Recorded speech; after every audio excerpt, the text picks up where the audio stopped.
ምንም አጋንኛ አይደለም። እስካሁን በዞርኩበት ዓለም ጎርጎራን የሚያክል ጥራትም ግዝፈትም ያለው ሪዞርት አይቻልም። ለምሳሌ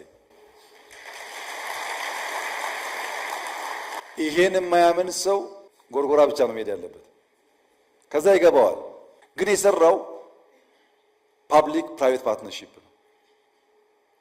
ፕራይቬትም አይደለም ፓብሊክም አይደለም። ትብብሩ ያዋጣል ማለት ነው።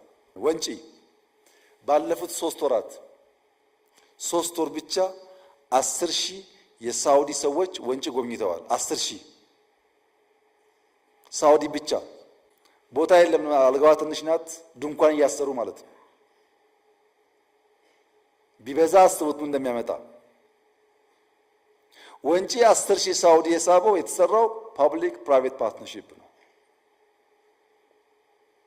ያዋጣል ማለት ነው ይሄ ትብብር።